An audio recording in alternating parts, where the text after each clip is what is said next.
Why on earth does the entire college football world hate Texas Tech right now? Everybody is so misguided, and the Red Raiders have become a true scapegoat. I'm going to tell you exactly what is going on in this video here today. Welcome into Open for Business. This is a Big 12 podcast, and this is where the Big 12 just means more. I'm your host, John Kurtz. Thank you for tuning in. Please do subscribe to the channel. Please do like the video. Thanks for fitting me into your schedule today. If you're here for the live show, I got to get it in before the games tonight, right? I'm not going to interrupt a college football playoff semifinal just because we have to talk about this. But I do have to talk about this, my friends. I have been burning on this all week, and we have more to get to. I'm going to tell you about Bear Bachmeier coming back to BYU, what that means for the Cougars. Are they a legitimate Big 12 title threat with the roster that they have coming back? But I tell you what, I've watched all week as the transfer portal craziness continues to churn at the reactions to what Texas Tech is doing, and it is just wild. Now, let me set this part of the table up, okay? What I'm about to discuss here is how people are handling Texas Tech from a national standpoint, not how Big 12 fans are dealing with Texas Tech, because those are two very, very different things.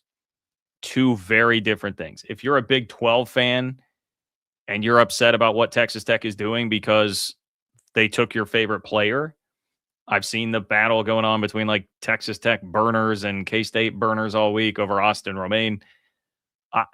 If you're upset about that, like I do understand where your feelings are coming from. You're competing in the same league. It sucks to lose your player directly to that team. Okay. Texas Tech is generally out-resourcing everybody in the conference except for BYU. That's going to get fans a little bit upset if you're in the same conference. Like, I get it. Okay, I'm not endorsing the way some people have acted about it online, but I do understand that. The thing that's crazy is from a national standpoint, Texas Tech is just turning into a total scapegoat. Okay, because look, I mean, the portal is absolutely bonkers right now. I am not here to tell you otherwise. It's totally nuts. And everybody who comes to you and says, hey, the sport's out of control, is this sustainable? I mean, I can't really disagree or say that these are bad questions being asked. Like, I understand why people are where they are with this stuff. The DeMond Williams story, if you have seen that with what's going on at Washington, where he signs a deal to come back to Washington for like $4 million a year, and then a couple days later, suddenly he's trying to get into the portal. Washington won't let him, but it sounds like LSU lured him into the portal. By the way, Sam Levitt, who was supposed to be like the $6 or $7 million man, is at a basketball game with Lane Kiffin. I mean, it's just, yeah, dude, it's crazy. It's crazy. And if you're asking, is there going to be donor fatigue and will people be able to keep this up? And these are valid, legitimate questions, because the money has not been corralled or curtailed at all by the College Sports Commission. It doesn't seem like it's going to be. There are so many storylines going on right now. I mean, you have Oklahoma State bringing the entire North Texas roster up I-35 with them. Penn State has done the same thing to Iowa State's roster. It's just totally up and moved itself into Happy Valley. Texas has not had seemingly a good couple of days in the portal. Lane Kiffin failed at trying to raid Ole Miss while they're going to play a national championship game again, or a national semifinal again, a part of why the sport does feel in some ways pretty broken right now, because you've got teams preparing for the college football playoff and dealing with all this craziness at the same time. Tampering allegations while Ole Miss coaches are working for LSU but still in the Ole Miss building. And I'm just, yeah, there's a lot that's really dumb about what's going on right now, okay? And Texas Tech is one of the big storylines right now, because Tech and Indiana have the two best portal classes in the country. It depends on where you look specifically, but I think Texas Tech, you could say a consensus top 3 class at worst right now, the transfer portal. And what is Tech doing? Very much the same thing that they did last year. Go look at the defensive line prospects that they're bringing in. They're bringing in a bunch of great edge players. They have the number 1 defensive tackle in the portal committed and signed. They've got some great receivers, really good offensive weapons coming. By the way, they kept the trio of running backs, including Joyner, the USC kid who didn't play. So there's going to be a ton of weapons. Terrence Carter is coming back. And, oh, yeah, they've got arguably the best quarterback in the portal, too, in Brendan Sorsby. So, like, Tech's building a championship, certainly a Big 12 championship caliber roster again. I get it. I know they didn't score a point against Oregon. We can have that discussion, whether it's a national championship caliber roster. They are going for it. And now, the thing that I mentioned the other night that I think is really shaking this up, and I will stand by this, Cam Coleman visited, and I saw the pictures going around Twitter of this, of him at a steakhouse in Lubbock. Cam Coleman, number one offensive weapon, certainly in the portal. Outside of quarterback, I mean, this is like the biggest prize in the portal. Stud receiver from Auburn, Texas A&M, USC, Alabama, also after him. Like, this is the guy this year that everybody's really after. And Tech legitimately got a visit, which I was surprised by when I saw the initial visit list come out. So, point being, like, Texas Tech is totally on the radar once again in portal season, completely there. Everybody is watching and paying attention to this. But what I don't get and what feels so misguided and frustrating, even for me, like, I'm not a Tech fan. Obviously, I'm a Big 12 fan, and I'm just someone who loves the sport and has plenty of concern about where the sport's at right now. I mean, you guys hear me rail about that all the time.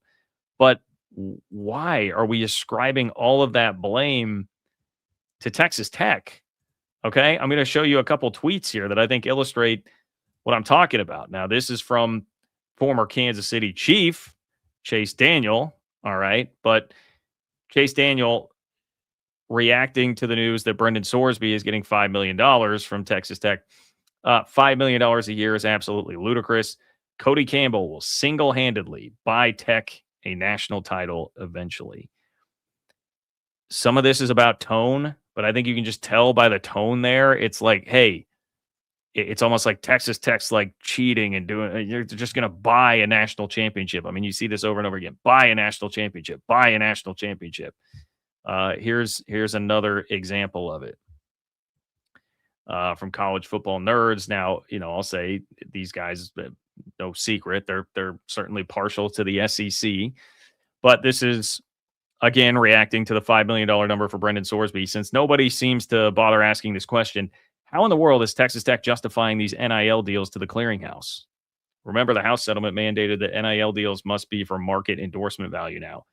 I'm guessing Texas Tech is daring the CSC to act. Now, we can talk about that part specifically. Yes, I think that's absolutely what Texas Tech is doing. But why is it only in response to this? Like, this is my question. Why is it Texas Tech? Why is it not, hey, is LSU just asking or just daring the CSC to act by paying Sam Levitt potentially $6 or $7 million? Or at least comparable money, right? I mean, Drew Mestamaker's making almost $4 million to go to Oklahoma State. Are we going to question Oklahoma State there? Like, I don't. There are other schools doing the same thing. Indiana is spending a ton of money. The story that's out there right now is about Mark Cuban stepping up to donate more money to Indiana football. Like, do we think like LSU isn't spending the same amount of money as Texas Tech? Well, Oregon absolutely spent a similar amount of money on its roster this year that beat Texas Tech in the college football playoff. But it's like old news with Oregon. They got this sort of treatment 15, 20 years ago because of Phil Knight.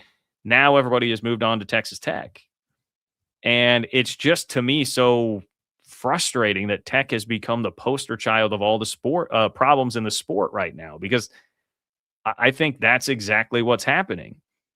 Texas Tech has become the poster child for everything wrong with the sport just because they're new to the party here. Everybody's more used to seeing LSU toward the top. Everybody's more used to seeing Miami toward the top, Oregon, all these other schools. They're spending the same amount of money, guys. Like Miami, Oregon, LSU, these schools, two of whom I just rattled off, are in the Final Four right now. They are spending at the same type of rate that the Texas Tech Red Raiders are. So why does Tech have to be the scapegoat and the poster child for all the problems? Nobody can get it through their brain that like Texas Tech might actually be putting together a really nice operation outside of just throwing a bunch of money at this thing. Like, I think that's the other part that's unfair about saying Texas Tech is trying to buy a national championship with the insinuation that they're just taking blank checks and handing them to players. It takes a lot more than that. And here's a tweet that understands or that will underscore what I'm seeing on that front that's frustrating to me. Pete Thamel's talking about Brendan Sorsby giving credit to, the experience that he had at Texas Tech and saying he was blown away by the facilities and the culture that they have there. And so Stephen Godfrey and a lot of people had, if you go look at the quotes to this tweet, it's all people being like, just say it was the money. Just say it was the money. And it's like, dude, you think he wouldn't have gotten Brendan Sorsby $5 million from LSU had he gone to LSU? Do we think the money was any different? This is not like, hey, he's going to Texas Tech just for the money. He can get that kind of money at a bunch of different places. But it's not disingenuous to say that Texas Tech has great facilities because they absolutely do. And if the money that you're going to make personally is equal, now you start looking at the other stuff that's going on in the program. The culture, that matters. Do you want to go play in, for Sorsby's case, Lane Kiffin culture right now? You want to be in Lane land where he's trying to just backstab his former school and pull all those coaches away there and the whole aura and vibe and the hot yoga stuff and just the tweets, everything going on with Lane Yoga. I have nothing against hot yoga, by the way. I just call him Lane Yoga. Lane Kiffin. I got nothing against hot yoga. But the circus that surrounds him right now, you want to be a part of that culture? Or you want to be a part of Texas Tech and Joey McGuire?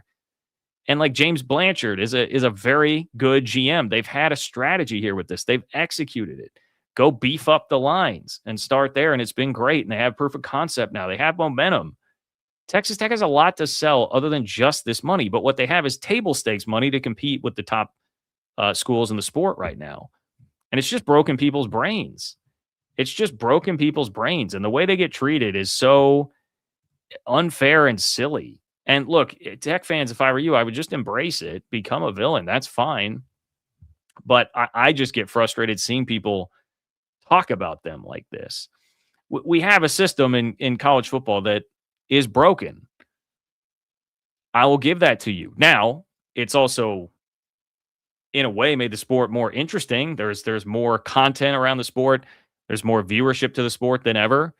I'm not saying it's all bad, but there are parts of it that are broken. Don't make Texas Tech like the caricature of that. It's like people feel like, well, college sports is a mess. And anytime we're going to write this article or talk about it, we just slap a picture of Cody Campbell up there and call it good. Cody Campbell with an oil rig or something and say, hey, there's all the problems that we have in college football. It's this. No. Texas Tech is just taking advantage of the system that's been put in place and set up, which is the same thing, by the way, that SEC programs and big-time Big Ten programs have done for decades. They're just flexing their biggest advantages as hard as they possibly can. As hard as they possibly can. For those other schools, it's the tradition, it's the titles, it might be location if you're a place like Miami. Schools throughout history have always done this, and it's been applauded, that we're gonna flex the fact that, hey, back in World War II time or World War I time, we took football more seriously than everybody else. So we have this crazy tradition. We're just gonna flex that until the end of time. Well, it's fine for them to do it, but when Texas Tech says, hey, our advantage is that we've got a bunch of oil money, and we're gonna use it now because money is the thing. That's the currency. That's what we do now. And it'll give us table stakes to compete with the best brands out there who, oh, by the way, are spending the same amount of money. That's what's happening here. And yet people just lose their minds over Texas Tech and they can't fathom it. They can't stand it. Indiana spending Mark Cuban's money is a cutesy story. That's look at Fernando Mendoza. He gives these funny interviews. And look, I like Indiana. I like Fernando Mendoza. But it's a cuter story to be like, oh, Indiana, that's great. But Texas Tech, whoa, Texas Tech, look at the money. It's just this oil money and Cody Campbell. People lose their minds, man. People lose their minds. If you're upset about where the sport's at, don't blame Texas Tech. Here's the other thing that's happening. The SEC is now 2-5 in the 12-team playoff since we entered this era. They are on the verge of going a third straight year without even playing for a national championship if Ole Miss loses tonight. The SEC needs a scapegoat. The SEC wants to say, Hey, this is bad. Look at Texas. This is not fair. We used to run this sport, and now you're here trying to crash the party by competing with us. This is stupid and not fair. So the SEC wants to make Texas Tech a scapegoat here. If you're upset about where the sport's at, what's going on with everything, blame decades of poor NCAA leadership that's gotten us here. Blame the NCAA never wanting to budge on like some common sense, like, hey, let the players sign autographs and make money from it. Hey, let the player transfer if there's a coaching change. You know what I mean? Just some common sense things that could have happened. Instead, you didn't. You got sued into oblivion. Now there's nothing protecting anything, and you've got the worst setup that you could really possibly have. Don't blame Texas Tech. Cody Campbell didn't do that. Joey McGuire didn't do that. Okay. Brendan Sorsby didn't do that. They're just taking advantage of the system as it is now, like everybody is trying to. But Tech's doing it better than a lot of people can, and it has caused them to see their heads explode. Look, for those of you who are watching this as a clip, if you want more on this, you're curious about how exactly Texas Tech's getting one over on Texas in the portal, click this video right now to see more. If you're watching live, just ignore that, and we'll move on here. Please do like the video. Please subscribe to the channel. Appreciate all of you who are here, especially accommodating a different schedule today as I get this in. Think of this as your college football playoff semifinal pregame. What could be better than that? Get a little pregame from your boy here. So thank you to everybody for being here. Let's check in with the super chats. Click the $ below the chat box if you want to submit a super chat. Big 12, Little 12 says Ute fans vilifying Kyle Whittingham for heading to Ann Arbor and taking coaches with him need to get a life. I bleed crimson red for my Utes, but that dude had an incredible 2+ decade run. Utah is in great hands with Scally. Go Utes. Hey, I appreciate that take, Big 12, Little 12, because I think that's a mature one to have right now. I think it's a tough one to have and a mature one to have, because the reaction right now is like, dude, I mean, we lost 6 coaches, and now, who knows what's going to happen with Smith Snowden. It looks like Daly, he's getting crystal balled to Michigan right now. You got a tight end that's there on a visit right now. You're like, dude, Kyle, what? WTF, man? But first of all, I wouldn't say he was pushed out, but it seemed like there was, maybe a little bit of an uncomfortable nudge, like, hey, man, we kind of need to get on with Morgan Scally. So, like, what do you want the guy to do? Then he went out there and got a massive job. This is how it goes. I mean, look at, you could be Iowa State. Iowa State lost literally every single frontline player going to Penn State. Kyle's not doing that. And yes, if you're going to have perspective on it, you would absolutely trade 2+ decades and rising from Mountain West to Pac-12 to now being in the Big 12, like being a school that Utah fans certainly fancy themselves having a shot at the Big 10 at some point, wouldn't be there without Kyle Whittingham. So, yeah, if you're going to have some mature perspective on it, I think you have to take that stance. That is correct. I'm not trying to tell you how to feel as a fan. It's your right to feel however, but I will just say I respect you for that, Big 12, Little 12, and thank you for your support of the channel. That is also much, much, much appreciated. Just checking the Venmo. It's John-Kurtz-4 on Venmo if you want to submit a super chat there as well, and I will kick off the next show with it. Let's say hello to Reginald. What's up, Reginald? Reginald says Texas Tech has become the bad guy in other conferences. If they clinch every title except the Big 12, both past and current players will definitely be upset. I mean, I think the thing Tech has really proven here too is just like that they've got staying power. I think this year it was easy for a lot of people to just be like, oh, kind of dismissive of it. But now Texas Tech has proven like, oh, we're going to do this again. And we might, it's like the Michael Scott.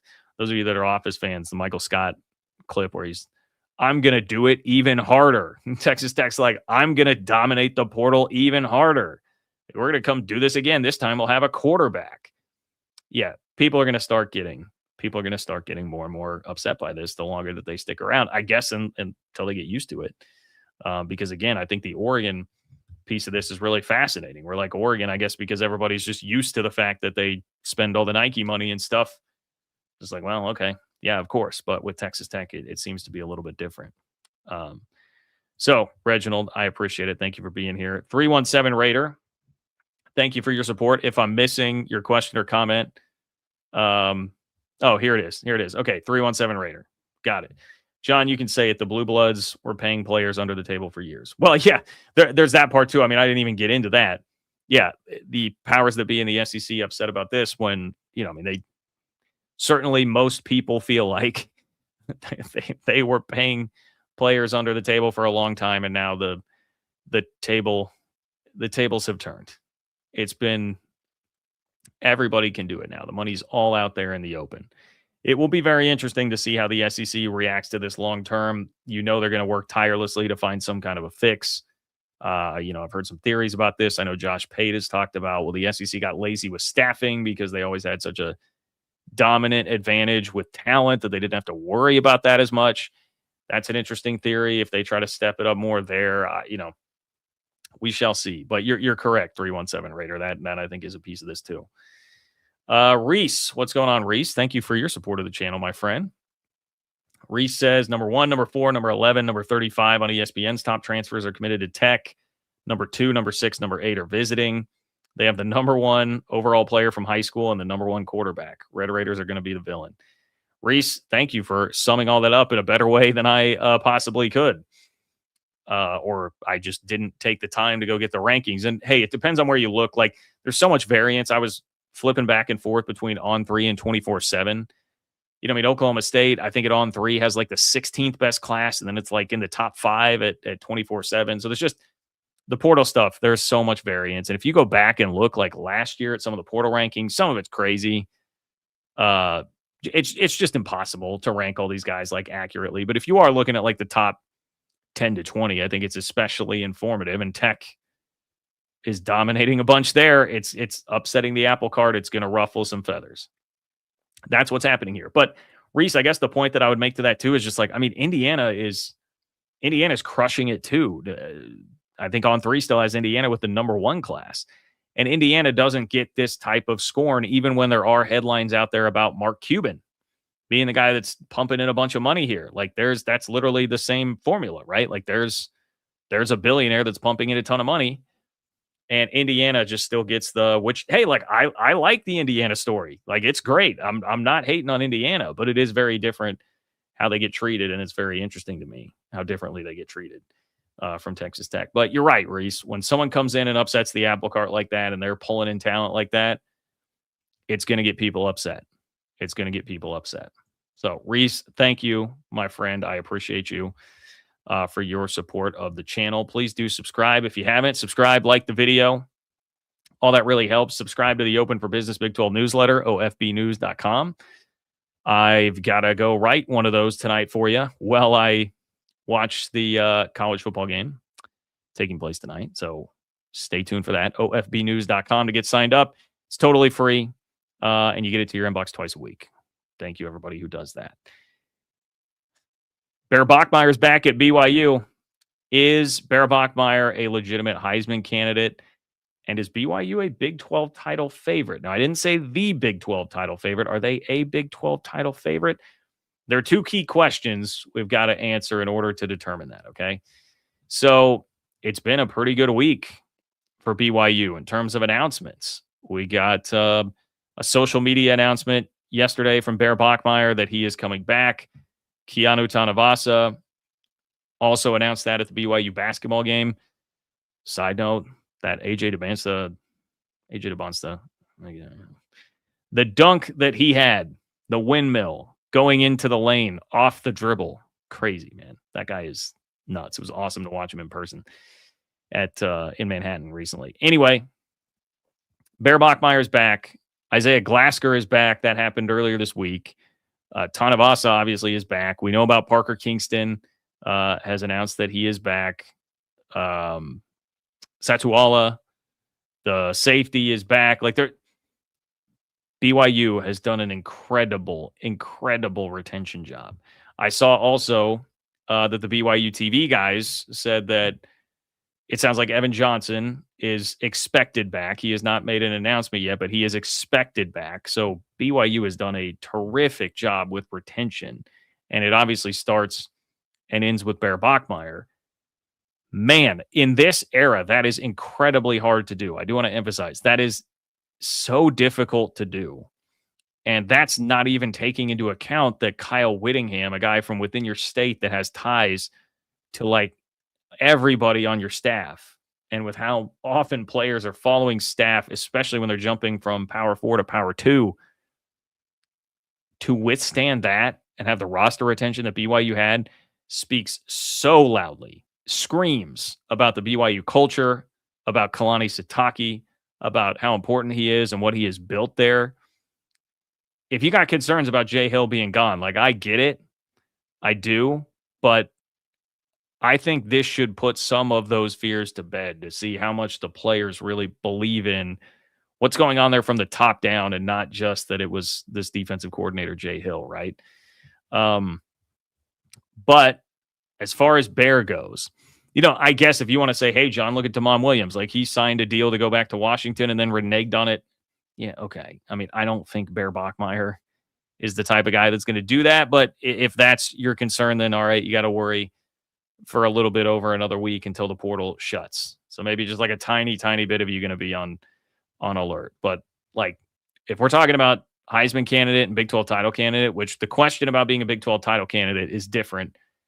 And I'll give you more on that in just a moment than the one I'm going to ask right now. But Heisman candidate for Bear Bachmeier, to me, the answer is yes, he should be considered a preseason Heisman candidate. I mean, one of the best freshman seasons in college football history for a true freshman quarterback. What he did last year, you contextualize the history of that.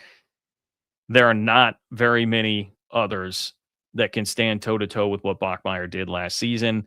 Now he's back, and I just rattled off the infrastructure of the team. It's still there. Now, LJ Martin might go pro. We'll see what happens with that. I know some of the latest mocks and projections were like 6th rounder or so for him. So, stay tuned. We'll see. But if LJ Martin were to come back, obviously, then it's like, man, you're basically just getting the whole band back together and doing this thing again. Run it back. Got Bear Bachmeier a new weapon today, receiver out of the transfer portal at Oregon that I think has battled some injuries and played sparingly over 3 years, but somebody that could be a Chase Roberts replacement. Bear Bachmeier's got infrastructure. He's got culture. He's got a great head coach. His offensive coordinator, despite the rumors about Aaron Roderick for a moment there, still intact, still in place, second year working with him.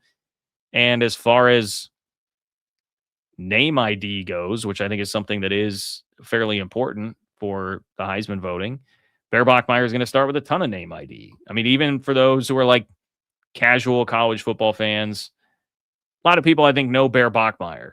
BYU was enough of a national story, not as much as they should have been, but enough of one that there was discussion about him. He's got a really catchy name. He's got a catchy, memorable name, right? That'll help. And no matter what happens, whether LJ Martin's back or not, like Bear Bachmeier is going to shoulder a bunch of the load offensively, a bunch of the load. You saw how much that happened this past year. You don't want to have to run him maybe as much as BYU did this year, but he's still going to run. He'll make some highlight plays. He's so durable. I mean, there are all these different factors that I think lead to him probably playing, probably putting up big numbers, and BYU's probably going to win double-digit games again next year.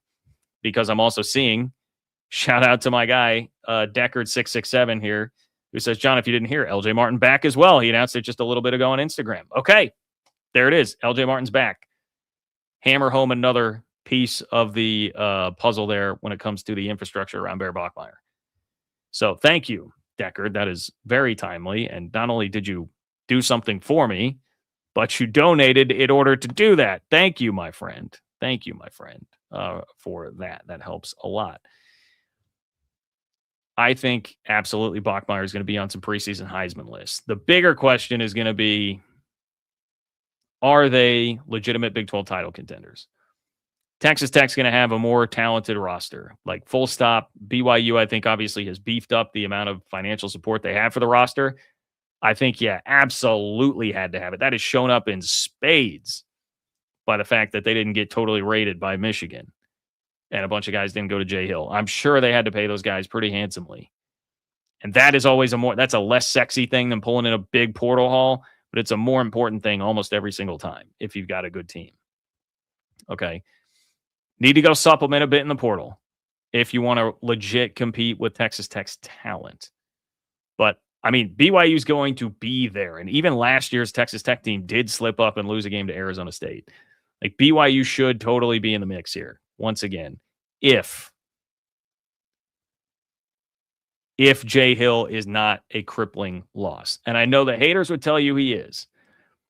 I see the Utah Twitter narrative sometimes out there that like, hey, look at what Sataki had. Sataki was on the hot seat before Jay Hill turned that defense around the last 2 years.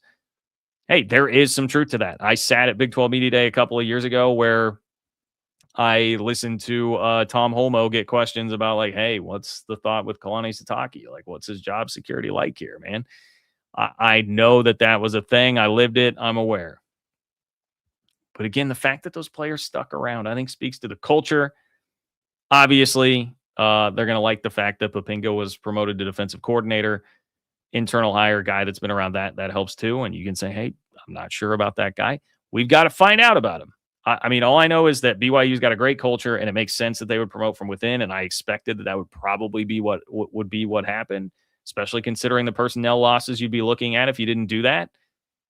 All that led me to believe that was the likely scenario, but we do need to see how it works on the field. I'll admit that's something I'm in wait and see mode on. But all the other indicators are pointing very much in the direction of like BYU is going to be a contender for the Big 12 championship and once again be the number one contender to Texas Tech this year. Dangerous a little bit to say that because doing it year to year in the Big 12 right now, remember just 2 years ago, the narrative, oh, this is a wild, zany conference. No one's ever going to win it twice in a row or whatever. I put out a poll this week. Who's going to win more Big 12 titles over the next 5 years, Texas Tech or the field? It was like 60-40 Texas Tech. So people think we've got one team that's going to figure it all out now. But it does appear based on the off seasons that both Tech and BYU are having that they're going to be the teams that are leading this discussion next year once again to get to the Big 12 championship game.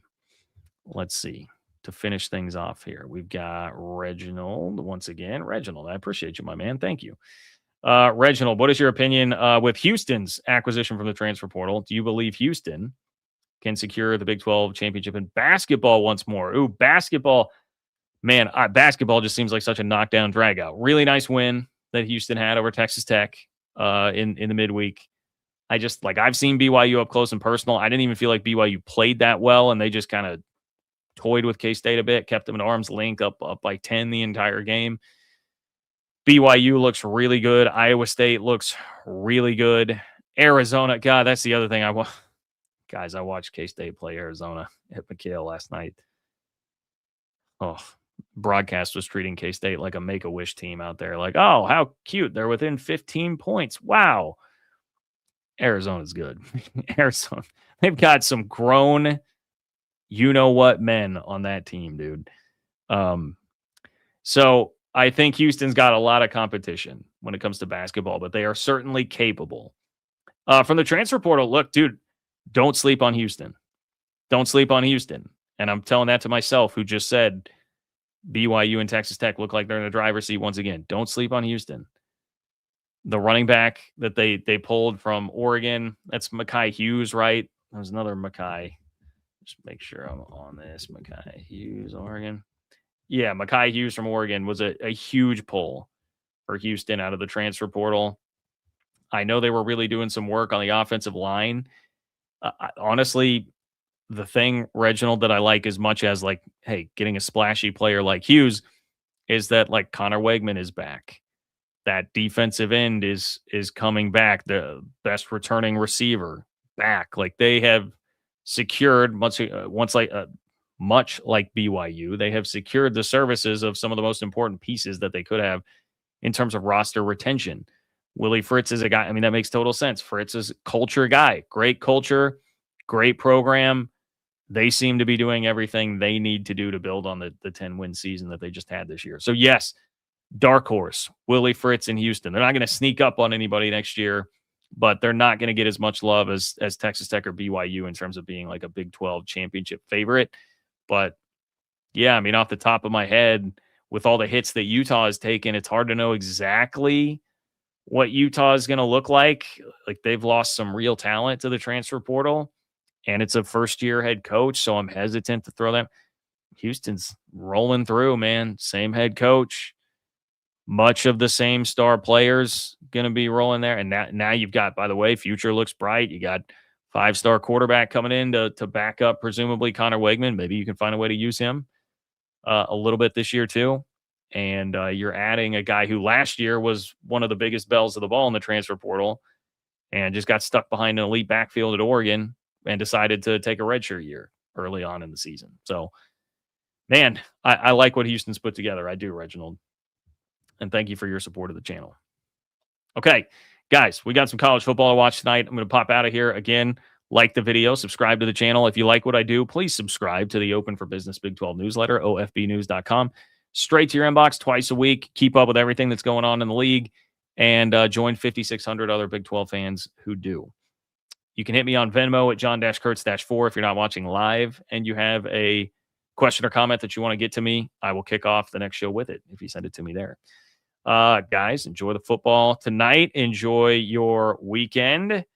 And I will talk to you all very soon. Take care.